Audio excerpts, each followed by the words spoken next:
Be more grind, ride, shine through the struggle.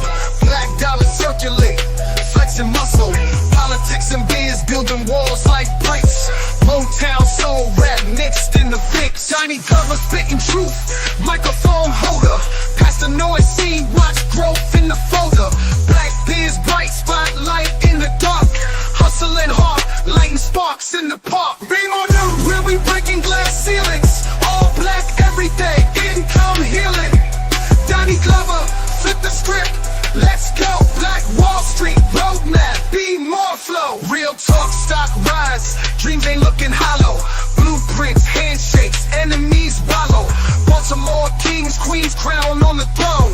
Legacy built, stone by stone. Headlines, deadlines, moves in the background. Politics, money clips, elevate the town.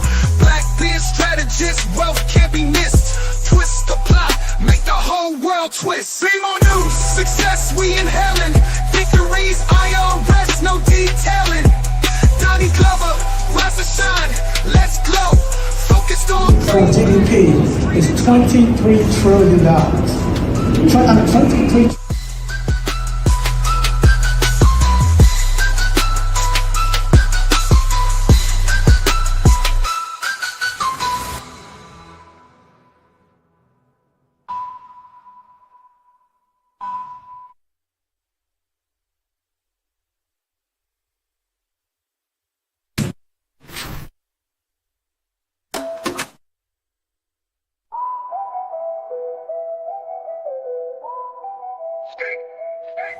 Be more grind, ride, shine through the struggle. Black dollar circulate, flexing muscle. Politics and biz building walls like bricks. Spitting truth, microphone holder. Past the noise scene, watch growth in the...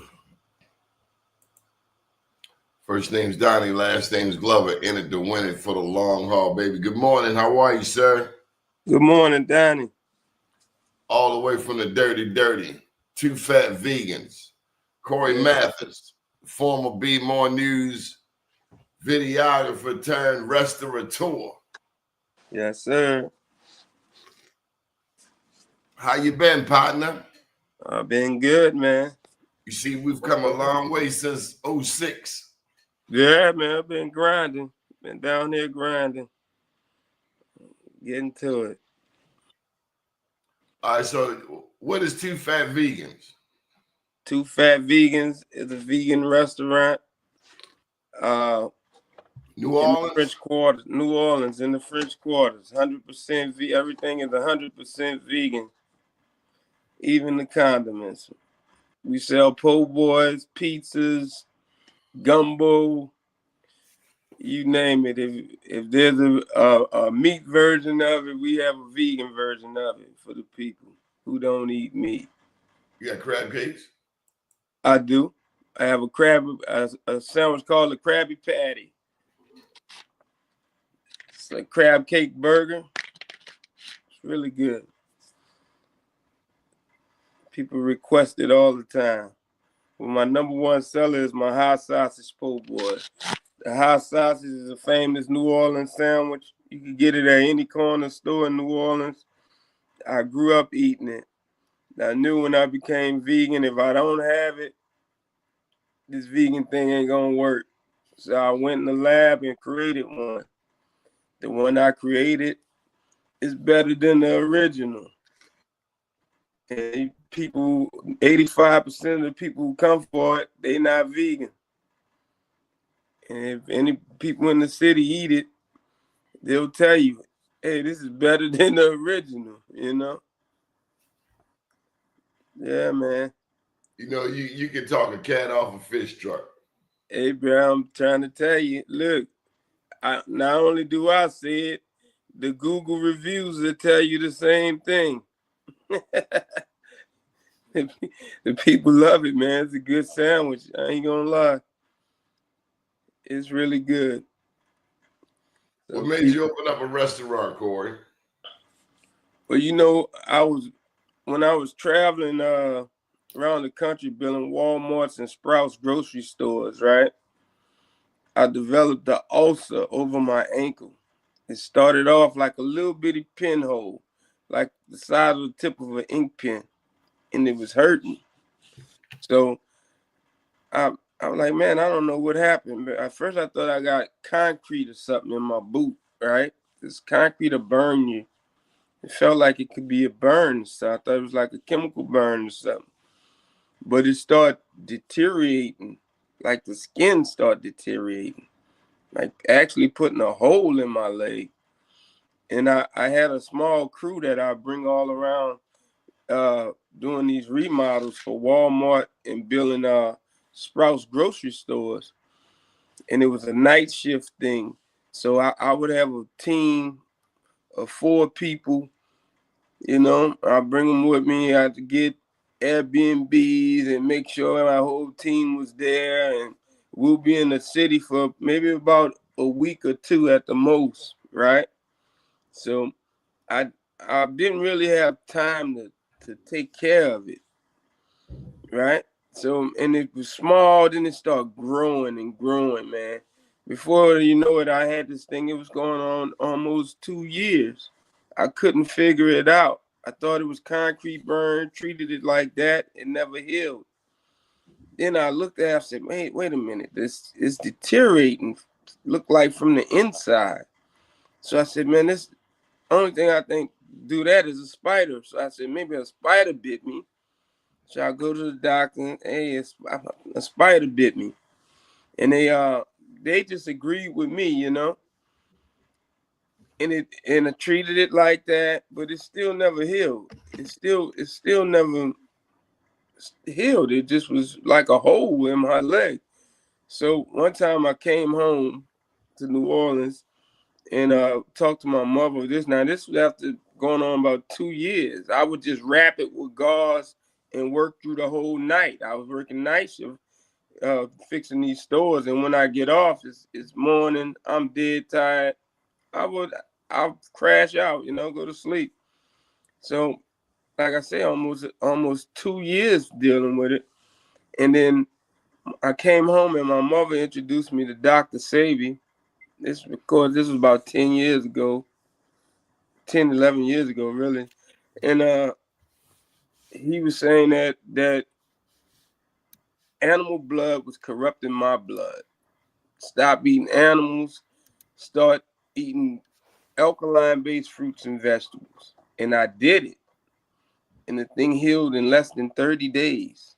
It was unbelievable. It just everything regenerated. After dealing with it for two years, it healed in less than 30 days. So I just never ate meat again. I was saying, if meat is doing me this, I just never ate meat again. And then I ran into another issue. I had nowhere to eat. Everywhere I go, people say, oh, all right. Oh, we have a salad. They'll bring me out some lettuce with a piece of shredded carrots on it. You know what I mean? It wasn't that good. Then they'll say, oh, don't worry, we have vegetables. You know, they'll bring me out some vegetables and they'll have a piece of ham in the middle. And people not understanding what vegan is, they'll say, oh, well, it's just a little piece in there for the flavor, you know, and like, I can't eat meat. I went to a Mexican restaurant I used to like to go to, and I would tell them, make me a vegetable fajitas, right? So they'll just grill the vegetables, and I'll just eat vegetable fajitas. Well, they was grilling it, I guess, right next to the meat, so that made me sick. So I said, you know, I can't be the only person with this issue. You know what I mean? I eat all over the city. I can't be the only person that's vegan that can't find good food. So that's what made me start it myself. And the places I was going to, they didn't season the food, the vegan spot. They didn't season it like I would eat it. So I created my own.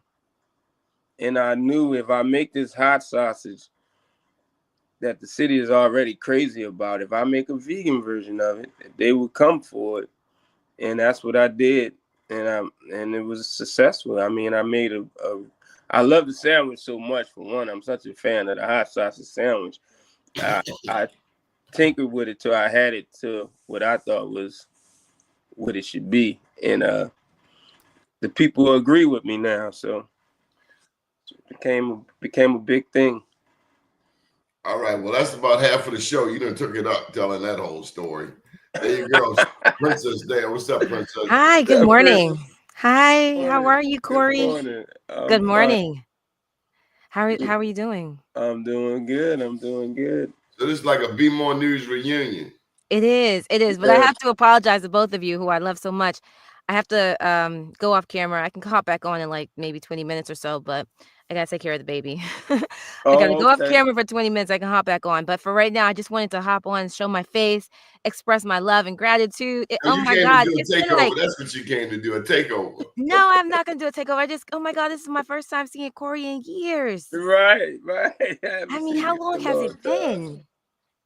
It's been both of y'all like almost what 17 or 20 years. Yes, it might be 20 over 20 years. Yes. Y'all old. My goodness. Nothing wrong with that. Nothing wrong with getting old, man. Except I don't have any grays. I don't know what y'all talking about. I try to get them though. I want grays. I got a couple in my beard. Oh, that's okay. One or two on my hair, but fortunately, I'm still youthful. No grays yet. I'm trying. Hopefully, I have my beard. Hopefully, my beard will be gray soon. Yes. You know? Yes. I enjoyed listening to your story, Corey, because I think you're right. So many people are vegans, and unfortunately, they don't have access to the foods that they need for their bodies, the nourishment for their souls. And you provide an alternative to people who are vegan and have nothing else to eat. And I think that's amazing. Thank you. You're welcome. Yeah, man. I can't wait till y'all come to New Orleans so you could taste it and see what's going on over here. We will be there. I just know it's delicious. We got a Black Wall Street coming in June 5th. June 5th. It will be going down in the French quarters of New Orleans. Hey, do you deliver? How about this? If I can't make it to New Orleans, how about I send you some money and then you put it in a little freezer package and just send it to me? I might could send you something. Yeah. People try to get me to ship this sandwich, right, all over the place. Can you send me the hot sausage? I just want to buy the patties. And I never said it to them because by me just starting the brand, yeah, I want them. I don't want it just going out not knowing, hey, this is where I got it from, right? Yeah. If it starts getting shipping everywhere, what does that mean for the restaurant? You know what I mean? Yeah, That's the only reason why I haven't started shipping it yet. But probably in the near future, as the restaurant is get bigger and more established, and it people know, hey, this is where you get this from. You know what I mean? I do. I know what you mean. I will start shipping it, but it's doing really, really well in the city. People in New Orleans starting to know. It was a place called Jeans, and all they sold was that hot sausage po' boy and a roast beef sandwich. Famous spot was there for you. They only sold 2 sandwiches, right? Mm-hmm. I'm letting you know. Look, because they closed down.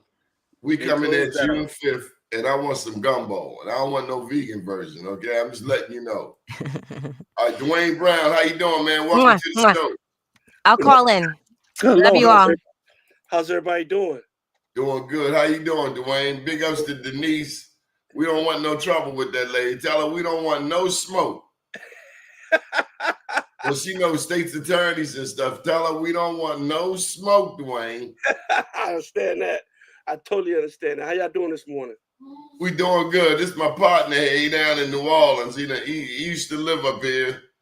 Then he went back. He went back to the NOLA, to the dirty. That's part of the country I have not had the opportunity to adventure, but it's kind of like on my bucket list. My wife really wants to go down there at some point. Corey, y'all got a big thing coming up, but they got a big thing coming up for the 4th of July. I think Essence Fest down there. But you got something going on yourself. What you got going on? Yes, I do. We're going to have what they call a mental health awareness night. It's going to be at the Greenbelt Cinema, May 29th Doors open at 6:30. Film starts at 7. And as everyone know, or you may not know, this is Mental Health Awareness Month. Yes, the month of May. Month of May. And my first film was about mental health. And what we're doing is I'm doing two things. I'm showing the film, the first one again, but not only doing that, I'm giving young folks opportunity to showcase some of their work as Nice. well, 2 or 3 of those, and you get a sneak preview of my second film, which is So tell us about the first one, Dwayne, for those who don't know. Yeah, the first one, Untold Secrets. The flip side, I'm doing a trilogy. First was Untold Secret. The flip side, it's about cancer awareness and mental health. But we lean a little bit on the mental health part as a little bit of balance. I did this movie to honor all my grandparents when I was young. They all passed away of cancer during that time, and so I just when I started out doing the film, and then the mental health part just started to grow on it. So because that's not something we talk about. We don't talk about it at all. We don't talk about cancer all day long. Yes, sir. Yes, sir. But you talk about that mental health, that thing taboo. It is, and it's in our families, and people don't even realize it. No, Dwayne, it's in everybody's family. Right. Yeah, it's in everybody's family, and we don't even talk about it. And I think it's inherited in some ways. How we respond to people. I think I even addressed this in my second film. You crazy. She crazy. Right. He crazy. Right. So nobody want that label. Right. So what I do in my second film, I kind of like address the spirit that come a little bit from the South about this how it creeps into our mental cycle. So I tap into that in my second film. But yes, this is a topic a taboo that we do not talk about. Why don't we talk about it? Well, I think it's a stigma and a label that if you go to therapy or you try to get some assistance, that oh, he's crazy, or he's going to see a doctor. Okay, time out. Is that true? No. Or are you crazy if you don't go see a therapist? You're crazy you don't see a therapy. Because everybody out here needs some therapy. It does. But Mr. Glover, I'm gonna tell you, it goes deeper than that in this generation because I was walking in a Walmart one day and I was just observing some of the people's items that they was trying to purchase. And it has a lot to do with our intake. And a lot of this food that these parents are feeding to these kids today has no substance. So they're not getting the nutrients within their brain to make the right decisions. So when they snap off, that's what they're going off of, because they don't have to value the depress and say, count 5 backwards, 10 backwards to escalate the situation and look at it, because it has a lot to do with our diet. It's a whole lot of elements to do with it as well. Is that what it was? The diet? A lot of that. I talked to several doctors, several therapists. You're not getting certain vitamins in your system to be able to rationalize, or to be able to be chemicals in your brain to be able to have the opportunity to sit and rationalize and make good decisions.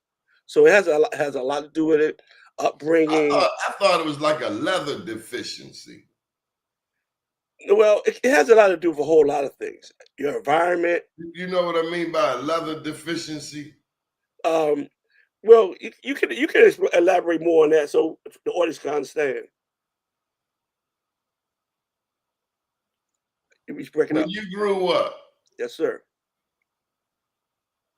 Were your parents in your life? Yes, sir.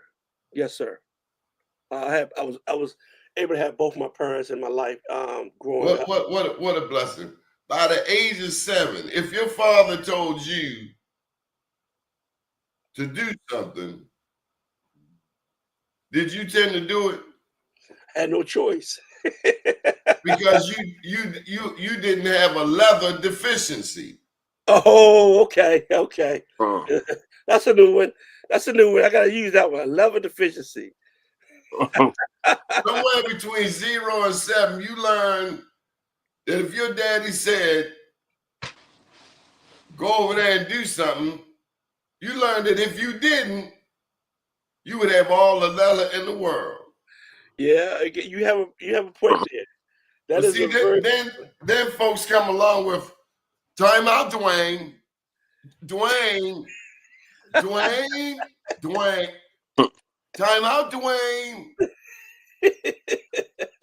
Dwayne won't listen to that it. is a very good analysis. Time out, Dwayne. Yes, it's it's definitely a generational thing where I think the generation, our generation, we went through the suffering, and I think that we don't want to see our kids to suffer, or we don't want to see our kids do well. So we have a tendency. Dwayne, how much time did you do in the penitentiary? 0. Never. I didn't want to go close to it or visit it. Okay. Corey, was your dad in your life? Yeah, he was. Okay. By the age of 7 or 8, if Fraser Mathis told you to go and do something, did you have a problem doing it? Listen, sometimes I did it, sometimes I didn't. And then when that times I didn't, I had to negotiate. Hey, look, I forgot or whatever, but he coming back. If he asks you to do something, you got to do it. You getting your butt whipped. That's all it was. If you ain't do it, you getting your butt whipped. And See, if we you grew forgot, up you better have some without a leather negotiation skills. We did not have a leather deficiency. And Dwayne, about that mental health, if I tell you, I just want to add this one point. I'm going to give you back the mic, Dwayne. Donald Trump has a leather deficiency. I assure you, if he grew up in my household, he would have learned respect. I assure you. Doc Glover would have whooped that ass. I heard his father was pretty strict. Not strict enough. Why you say that? He need to be in a chokehold. Hey, I like Trump, man. I'm a Trumper, man. I ain't gonna lie. I'm not in agreement. Well, you know what? We about to cancel the Black Wall Street of Two Fat Vegans. Hey, look. Before we go too far. Tell me what he doing was bad so far. Let's stick to selling food today. Don't do that. Anyway, Dwayne. Look, I ain't caught it. You know me. I'm not with any side. I want you to stick with selling your vegan. I'm not with any side. I just go off results. Oh Lord. See, now we need Madam State's Attorney, Aisha Brave Boy. I had last time. I go with I'll get into a whole area. I'll get into a whole political area of that. Yeah, all right. I ain't gonna touch you. I'm gonna touch you.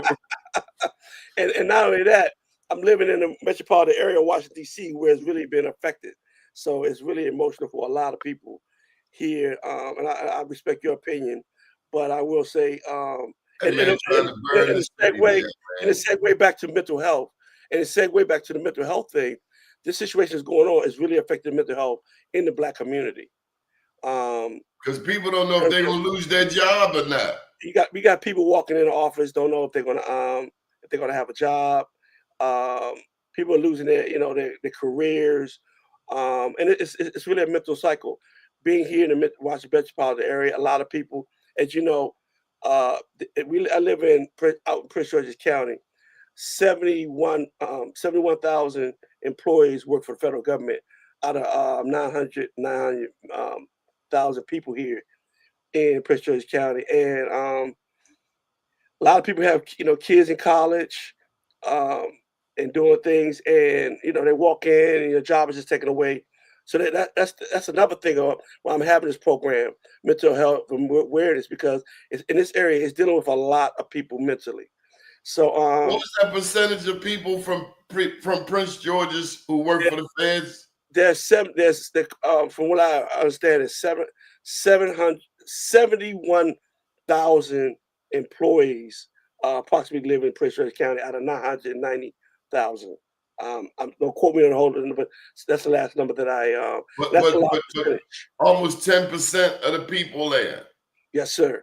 And not only that, it's going to affect the tax base here.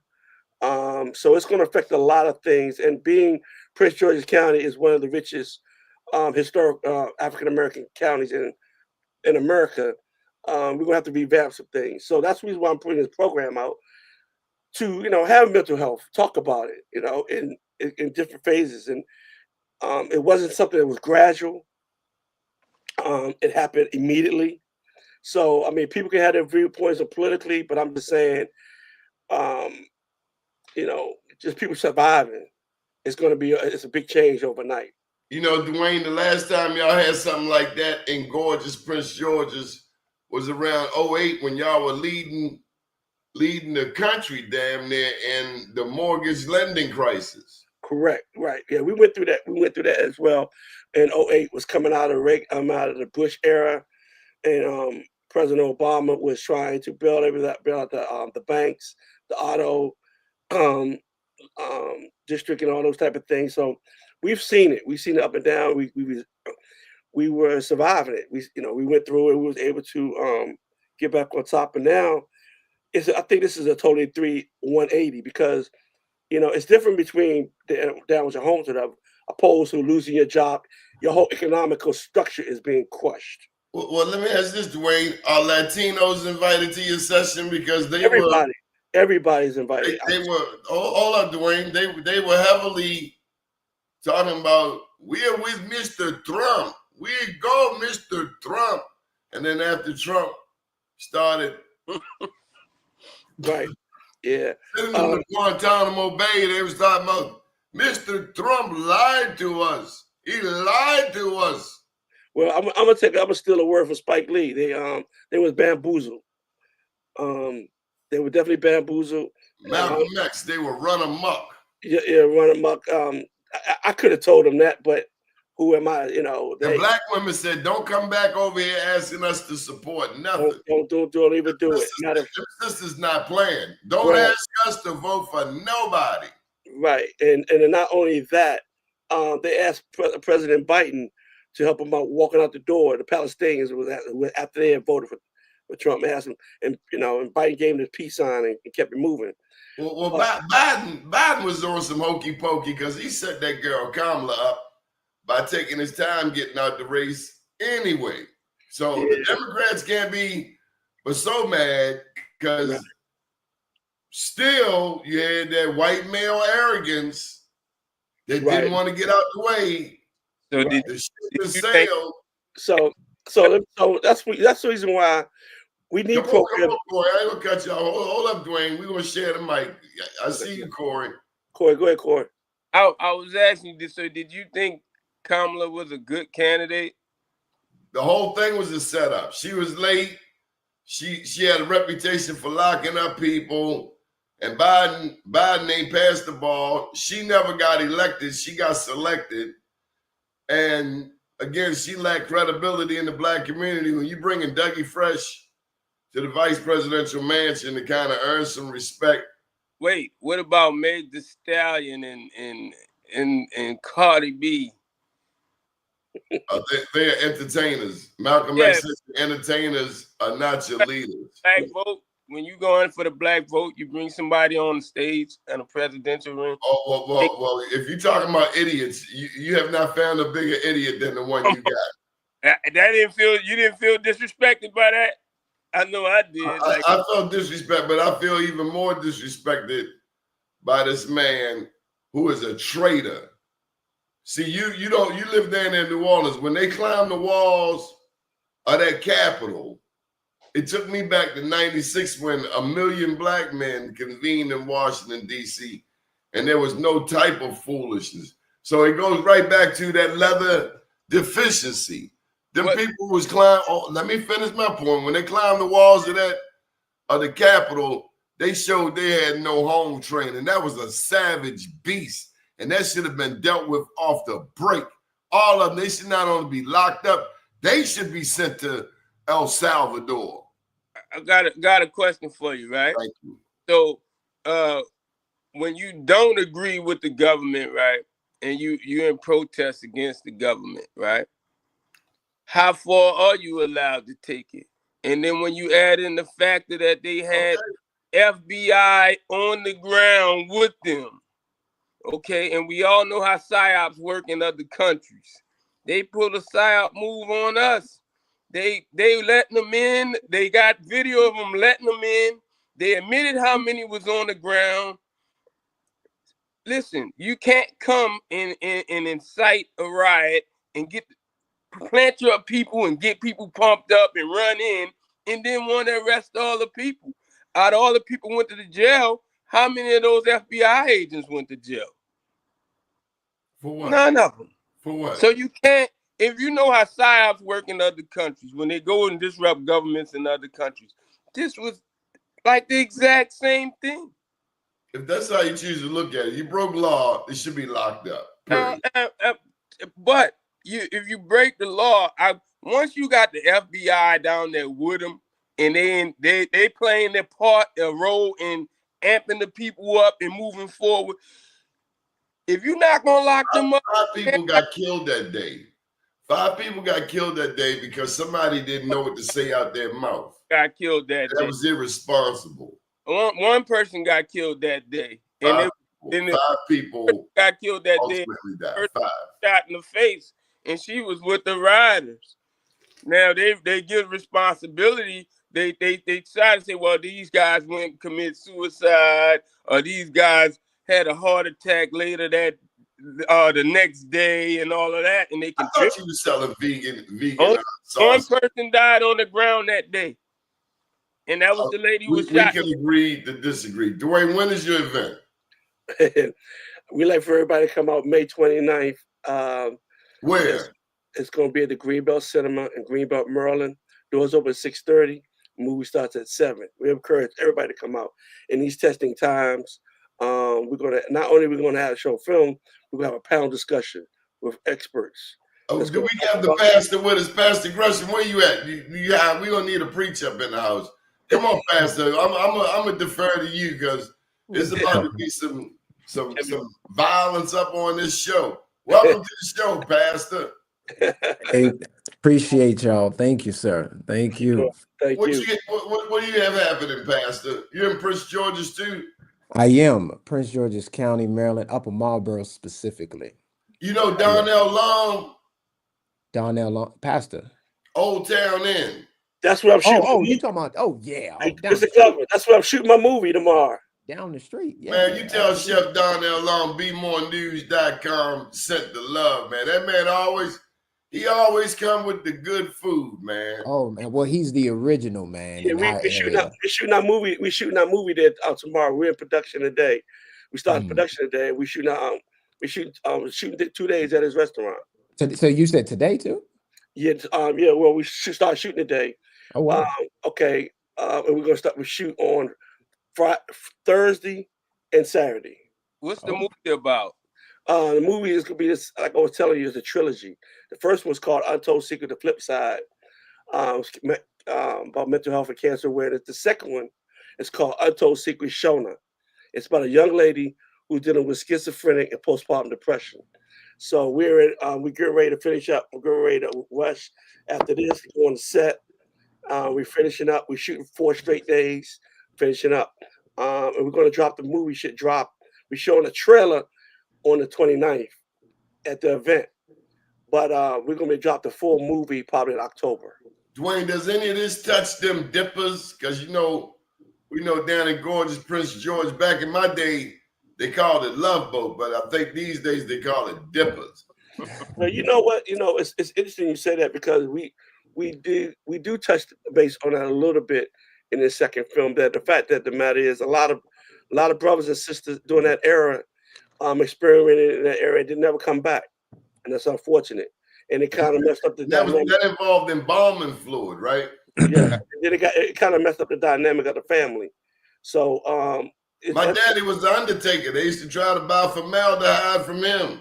Right. They call it clickums in New Orleans. In the French Quarters, I deal with it every day. It's like a war against the shop owners against the homeless.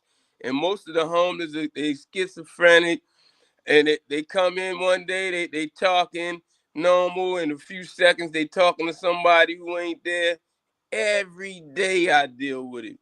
There's a couple of them that I hired to do different jobs. Like I might give them a job to do something. I might let them clean out my car or something out front. Because they come in begging for food and different stuff. And I make them work for it. I'm not going to just give you my money. I ain't from that. We work for hours. So I'll give them little jobs and stuff. But every day I deal with this. Every day. Sometimes I go to the restaurant and they set up a full pallet in front of my door with their baskets and start I gotta run them off. It's crazy, man. Mental health, man. I've never been up close on it like I am now. Every day. Sometimes they out there butt naked, bro. I would say, listen, lady, you gotta put clothes on. Put your clothes on. They got their suitcases with them. Yeah, it's weird, bro. Okay, Pastor Gresham, Donald Trump is 5 years old and he's staying over your house for the weekend. And you know that this son of a gun gonna be the president in about 55 years.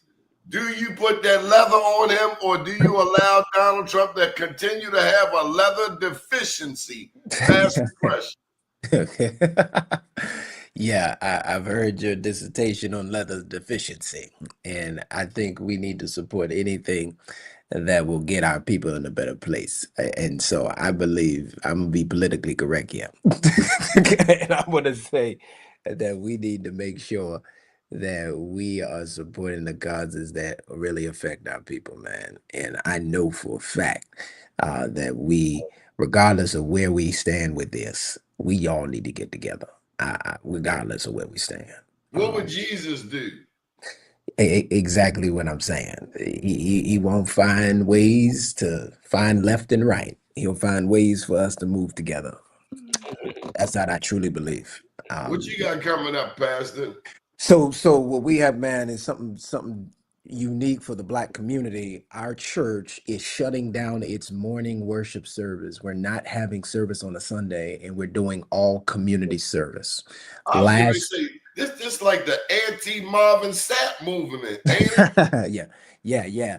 Locked out of the church. You can't come in because we going out. Yes, it's absolutely that. But basically, it's our opportunity to be the church. A lot of us just come to church, but we are not the church. We don't embody the principles of Jesus. Many of us claim that we're Christians, but Christ said, I didn't come to be served. I came to serve and to give my life as a ransom for many. And some people claim they follow Christ, but have never served a day in their life. I, as a pastor, don't want to be complicit in allowing someone to believe that all they needed to do was sit in that seat for 30 years thinking they're going to get a well done in glory. And so I believe it's our opportunity to put the onus on disciples or believers to be the church. And in this day, as we've all just had a number of conversations about what's going on in the world, we need more people being the hands and feet of Jesus. So that's why we have this initiative. We're shutting down our worship service, and we are going to touch 30,000 lives in one day, locally and globally. Last year, we did the same thing, shut our service down, mobilized about 350 plus people, and impacted 13,000 lives in one day. This year, we're just taking it to another level. Pastor, I got a biblical question for you. I need you to go back to your days of seminary. Okay. We got a theological question for you. The man at the pool at Bethesda. Now, he went there 38 years. My question is, why didn't he get in the pool? I missed Bible study. Why did he get in the pool? Well, what was going on in them 38 years? And I mention this, and I'm really serious, because we got mental health on the show. We got, Corey, he's supposed to be promoting this Two Fat Vegans restaurant. I don't know how he got over there on this helicopter man story. But what was happening at that pool at Bethesda? What did I miss in the story? Well, I'm gonna be fully transparent. I got to go back and read it so I can make sure I'm fully slated on it. But the reality for me, anytime anytime you have opportunity in the presence of Jesus, you need to take your opportunities. And you need to make sure that anytime you have an opportunity to be better in your life, you need to make sure that you're taking those necessary steps. Now, whatever that necessary step is, even if it's the because in that space you need to obey the commandment. And so in my observation, when we are in Christian space and we are believing God, we need to obey the commandment because we don't have the God's view of what our life should be. So I know sometimes when we have to do certain things that don't make sense, we must make sure that we're obeying the commandments of God, because God's commands are above our thoughts and our own personal mantras. And so for me, I'm just making sure you understand. For me, if God or Jesus is commanding one to do something, I must make sure I do it regardless of what I believe the outcome will or should be. So I got one more question for you, Pastor. Dwayne talked about Prince George's being the, or one of the, because I think it's actually Charles County now, one of the wealthiest black jurisdictions in the country. And those of Yes, us sir. who are historically aware, we know that Absolutely. had everything to do with Mayor for Life, Marion Barry, and it also had to do with the mindset of people like your first Black Prince George's County executive, Wayne Curry. Shout out to my man, Irvin Reed, watching the show. But when you think of what has happened over the past 40, 50 years in the Black community, where the church has often moved farther and farther away from the inner city. Yes, sir. Yes, sir. How do, and you look at now, you got Prince George's, you got the first ladies from Prince George's, Dawn Flife Moore, the treasurer for the state of Maryland, Doug Davis, he's from gorgeous Prince George's. You just got Aisha as the second woman, if I'm not mistaken, second Black woman. So we're making all of this progress politically. We made it financially. We got churches bigger than cities.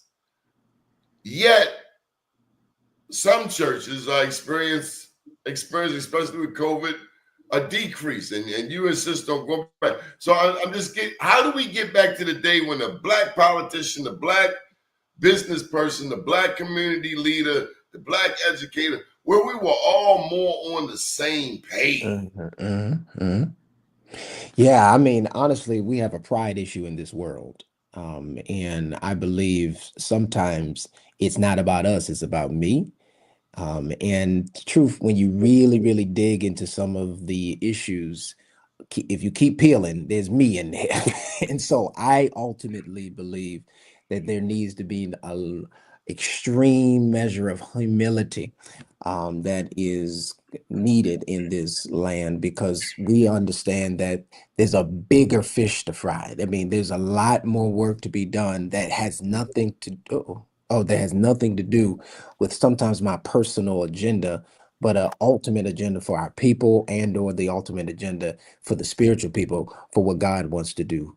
And so I personally believe there's a pride problem. And so again, our church, specifically as relates to this thing called Be the Church Sunday, we're literally trying our best to change the narrative. Almost, there's a guy out that says, I want to represent Christ so that people might be transformed, because the first time they heard of Christ, that they might have had a bad presentation, because Christ seemed to be judgmental. Christ seemed to be problematic. Christ seemed to be whatever.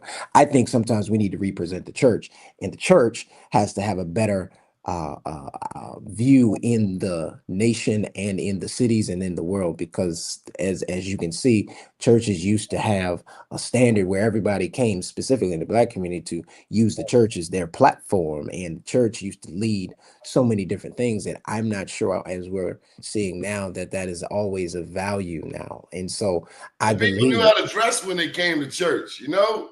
Yeah. You got grown men dressed like little boys. Again, Yeah, women dressed like ladies of the night. in church. It's like, come on, ladies, just went to the club. Dang. Trying not to cuss, preacher. I want to jump in on his point. When you're talking about back, I grew up in the area in Prince George County when I was small. I remember politicians, the African American politicians, would all get together and they do it strategically how they was gonna conquer. You had one person going to be the town mayor. You got one person going to be running for Senate. You had one person going to be the delegate. You had one person going to be on the school board. And I remember meeting my parents used to meet in certain people's basements, and they strategized how they was going to attack this desegregation type of thing. So we've gotten away from that. It got to past, like you said, it's all about me, me, me. Everybody wants to be the bigger picture. But back in the day, in the 70s, when we first came to Prince George's County, or the 60s, it was just strategically planned. Especially, I grew up in Glen Arden, Maryland. Glen Arden was one of the first African Americans put together towns here in Prince George's County or in the country. And, we had doctors, lawyers, teachers, and all those type of things. And what they did strategically is they would go in the basement. And they would say, okay, you know what? We think you're good in this area. You need to be the mayor. You need to be the delegate. You need to be on the school board. And they attacked it from that way. And they did it for a while. But we've got to a culture right now that everybody wants to be, and like the pastor said, and my hands go out to him. Everybody want to be elected, but nobody Everybody wants the power. But nobody want to serve. Everybody. So we got our strategic. And we got that mindset from the Martin Luther King era, the Malcolm X era. So we've gotten away from that. So that's where we are right now. Princess, you want to chime in here? I know you see you over there doing the beauty contest. I'm trying to tell you, this is a radio show. We try to keep you focused. You got a comment? Unmute yourself. You're muted. Jokes, Mr. Glover. Did you want to chime in? Actually, no. I'm just listening. I'm just listening. Oh, well, you distracting the fellas with all of this, stuff. I thought you came to make a comment. I'm sorry, fellas. I just took off my headphones. I'm so sorry.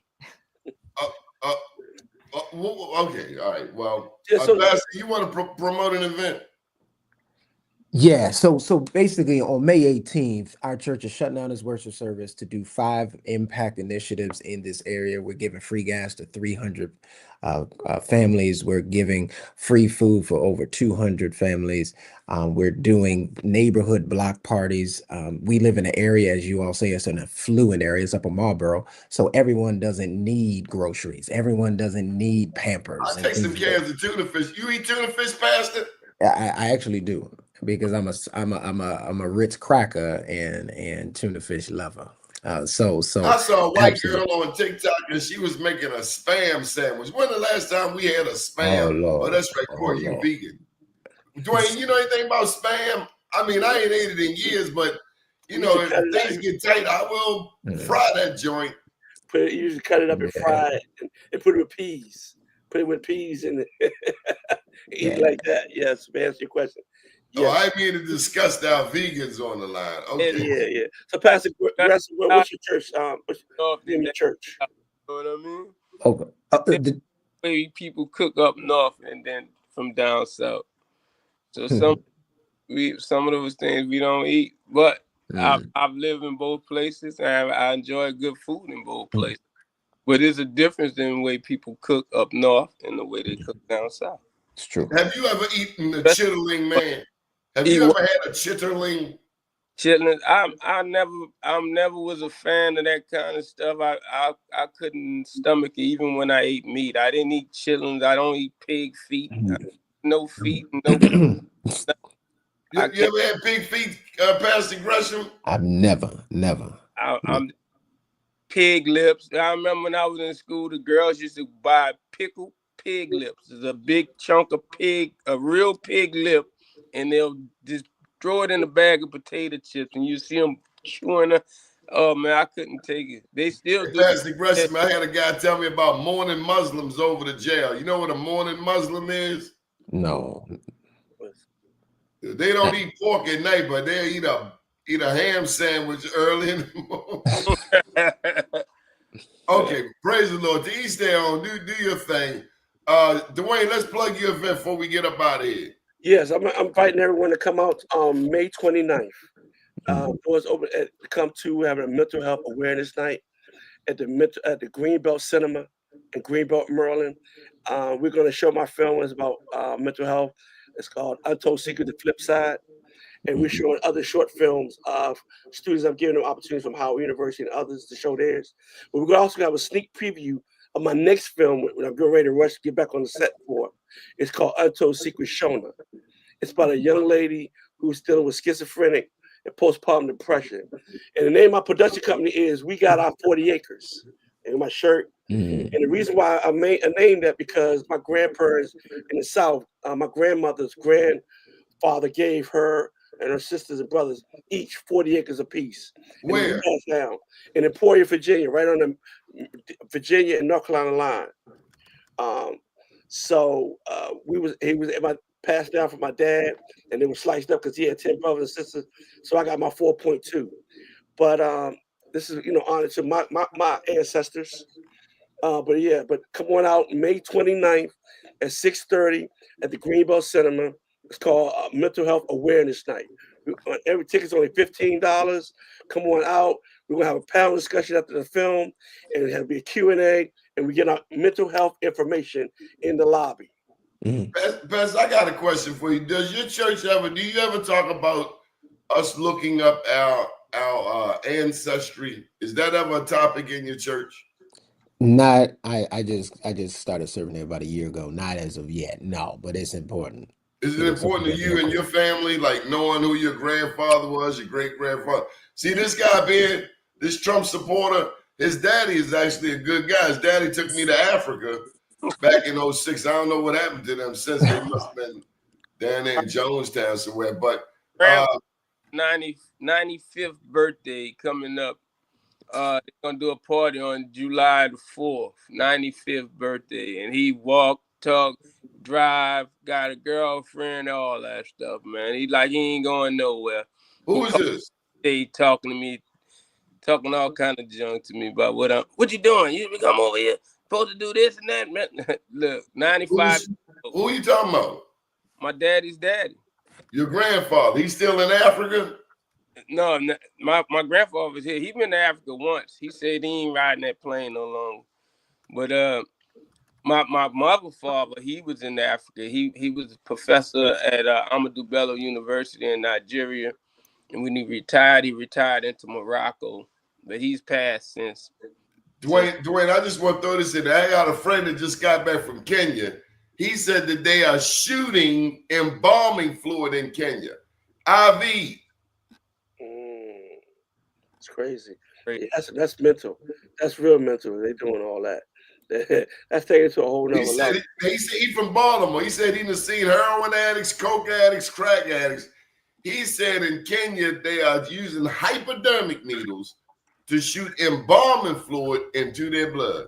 Hey, brother, Pastor Gresham, I had that same look on my face, like, oh, why don't you just jump in front of the next train? Exactly. That's taking it to a whole nother level. Kenya is a great place, man. I had the most fun of my life in Kenya multiple times. I've seen a lot of street people there, but I have not seen drug addicts like that. I'm not saying they're not there. I'm sure they're there, but I've been all over Kenya, and I mean, if you ever get a chance to go. Nothing like Nairobi, man. Man, it's nothing like it. It's beautiful. I wanted to say something to Dwayne, if that's okay. Yes, ma'am.